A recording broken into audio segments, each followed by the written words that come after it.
Assalamualaikum warahmatullahi wabarakatuh. Perkenalkan, nama saya Shonia Juliana dari kelas 10 MIPA 1.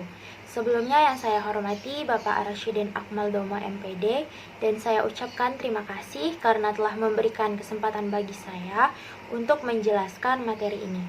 Baiklah, materi yang akan saya jelaskan yaitu mengenai sejarah Bani Umayyah di Andalusia. Baiklah, pada pembahasan pertama ini saya akan menjelaskan mengenai proses penaklukan Andalusia oleh umat Islam. Pasukan Islam ini bergerak dan mulai menguasai wilayah Spanyol dan Portugal pada tahun 92 Hijriah yang bertepatan dengan tahun 711 Masehi. Pasukan ini dipimpin oleh orang-orang Muslim yang berada dalam kekuasaan Daulah Bani Umayyah di masa Khalifah Al-Walid bin Abdul Malik yang bertugas sebagai gubernur Afrika Utara saat itu ialah Musa bin Nusayr. Mereka saat itu menyerang pasukan Gotik Barat yang beragama Kristen yang tinggal di semenanjung Iberia atau wilayah yang juga disebut sebagai Hispania, yang oleh orang-orang Muslim biasanya disebut dengan Andalusia. Kata Andalusia sendiri sebenarnya berasal dari kata Vandal, yaitu orang-orang Eropa yang mungkin dianggap dominan. Sebenarnya mereka adalah orang-orang yang biasa melaut dan kemudian menjadi sebutan bagi orang-orang yang tinggal di wilayah Eropa Barat. Pasukan Muslim yang menaklukkan Spanyol kala itu dipimpin oleh Torik bin Ziyad sebagai pemimpin pasukan yang dia sendiri bukanlah orang Arab, tetapi dia adalah orang barbarik yang merupakan penduduk asli Afrika Utara. Torik bin Ziyad juga dibantu langsung oleh gubernur Afrika Utara yaitu Musa bin Nusayr. Penaklukan ini bergerak ke arah utara untuk menghadapi Raja Gotik saat itu yaitu Lusrik atau disebut juga Roderich pada pasukan Muslim dan berhasil mengalahkan pasukan dalam sebuah pertempuran bernama Pertempuran Lebah Langkah atau Peristiwa Wadi Langkah. Nah, penaklukan ini berlangsung terus-menerus sampai tahun 107 Hijriah, yaitu jika kita hitung jumlah waktu yang diperlukan umat Islam untuk menaklukkan seluruh wilayah Andalusia, kurang lebih selama 15 tahun sampai tahun 107 Hijriah yang bertepatan dengan tahun 726 Masehi. Maka umat Islam setelah itu menguasai wilayah yang luas yang mencakup wilayah Spanyol, Portugal, dan bagian selatan dari Prancis ini menjadi awal dari keberadaan umat Islam di Andalusia selama sekitar 800 tahun lamanya. Selanjutnya kita masuk ke materi mengenai proses berdirinya Daulah Bani Umayyah di Andalusia yang dilakukan oleh Abdurrahman Ad-Dakhil Abdurrahman bin Muawiyah bin Hisham bin Abdul Malik bin Marwan bin Makam bin Hakam bin Abdillah bin Umayyah yang lahir pada tahun 1300 Hijriah di Damaskus. Dia merupakan pendiri dinasti Bani Umayyah jilid 2 di Andalusia. Dia juga dijuluki sebagai Sofir Quraisy atau orang Quraisy karena mampu berpindah tempat ke negeri yang jauh. Dia juga dijuluki orang yang masuk karena dia telah melakukan perjalanan yang sangat panjang untuk bisa masuk ke Andalusia. Dia lahir dan dibesarkan di Damaskus. Dia dilahirkan saat kakeknya Hisham bin Abdul Malik masih menjadi khalifah. Dia ditinggal mati ayahnya saat kecil, sehingga dia tinggal bersama kakeknya yaitu Abdul Malik. Saat masih kecil, dia sempat mendengar bahwa paman dari ayahnya itu, Maslah bin Abdul Malik, pernah mendapatkan firasat bahwa suatu saat pasukan dari timur akan datang dan mengalahkan Bani Umayyah, dan Bani Umayyah sendiri tetap bertahan dan memimpin karena ada satu dari keturunan Bani Umayyah yang berhasil bertahan dan mendirikan kembali pemerintahan Daulah Bani Umayyah di Andalusia. Selama bin Abdul Malik melihat sosok Abdurrahman Ad-Dakhil, dia pun memandangnya lama dan mendapatkan firasat bahwa Abdurrahman adalah orang yang ada dalam ramalannya. Saat Daulah Abbasiyah berhasil mengalahkan Bani Umayyah pada tahun 1320 Hijriah, Bani Abbas menangkap dan menghabisi semua keturunan Bani Umayyah karena mereka takut kalau Bani Umayyah memberontak dan merebut kembali kekuasaan dari tangan mereka. Abdurrahman sendiri berhasil kabur dari Damaskus.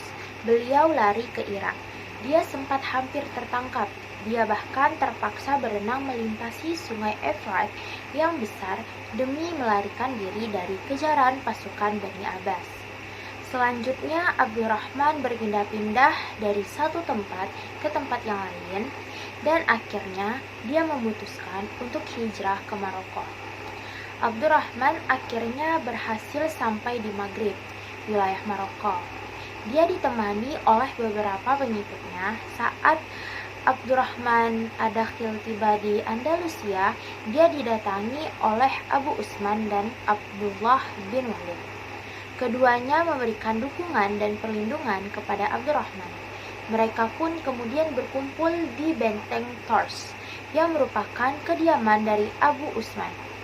Saat itu, Maghrib dan Andalusia merupakan satu wilayah yang terpisahkan. Seluruh wilayah tersebut berada di bawah pemerintahan Yusuf Al-Fihri. Sehingga, mau tidak mau, Yusuf Al-Fihri turun tangan menghadapi pasukan Abdurrahman Ad-Dakhil, maka terjadilah kontak senjata antara kedua belah pihak yang kemudian setelah terjadi peristiwa yang menegangkan itu, Abdurrahman berhasil menguasai Andalusia pada tahun 1308 Hijriah. Kemudian Yusuf Al-Fihri berhasil ditahan sampai kemudian setelah Yusuf Al-Fihri melanggar perjanjian dengan Abdurrahman Ad-Dakhil, dia pun dihukum mati. Kekuasaan Daulah Bani Umayyah tetap bertahan di Andalusia dari tahun 756 sampai 1301 Masehi. Nah, selanjutnya kita masuk ke materi mengenai perkembangan Daulah Bani Umayyah di Andalusia. Nah, sebelumnya Islam yang lahir di dunia timur pernah berjaya menguasai Spanyol, sebuah negara berbasis Kristen di barat. Peradaban Spanyol telah berhasil memajukan kawasan Eropa di berbagai bidang, khususnya di bidang ilmu pengetahuan dan teknologi. Kemajuan-kemajuan Eropa termasuk tidak bisa dipisahkan dari keberadaan pemerintahan Islam di Spanyol. Dari Spanyol, Islamlah Eropa banyak menimbulkan atau menimba ilmu. Pada periode klasik, ketika Islam mencapai masa keemasannya, Spanyol merupakan pusat peradaban Islam yang sangat penting. Nah, selanjutnya kita masuk ke faktor melemahnya pemerintahan Bani Umayyah di Andalusia. Kekhalifahan Umayyah di Andalusia mulai meredup ketika Hisham naik tahta pada usia 11 tahun. Akibatnya, kekuasaan dikendalikan para pejabat. Memasuki era 1013 sampai 1086 Masehi, Spanyol terpecah menjadi lebih dari 30 negara kecil di bawah pemerintahan Raja-Raja Blogan yang berpusat di satu kota seperti Toledo, Sevilla, Cordoba, dan lain sebagainya.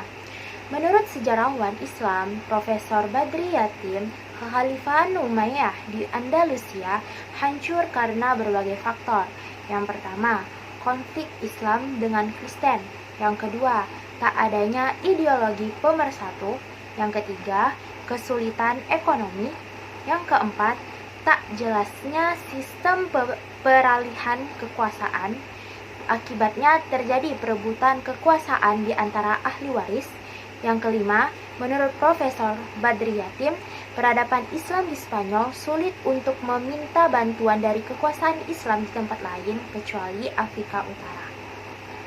Lalu ada beberapa keteladanan yang dapat kita ambil dari para tokoh ilmuwan Muslim dalam mengembangkan peradaban Islam pada masa dinasti Umayyah. Antara lain, yang pertama, memotivasi kita untuk bersungguh-sungguh dalam belajar agar berguna bagi diri sendiri maupun bagi bangsa. Yang kedua, selalu bersikap optimis dan pantang menyerah. Yang ketiga, menghargai jasa para ilmuwan muslim yang telah mengembangkan peradaban Islam pada masa dinasti Umayyah. Baiklah, berakhir sudah penjelasan yang dapat saya sampaikan. Jika ada kata-kata salah atau pernyataan yang menyinggung, saya mohon maaf karena saya masih belajar. Sekian dulu video kali ini. Wabillahi taufiq wal hidayah. Assalamualaikum warahmatullahi wabarakatuh.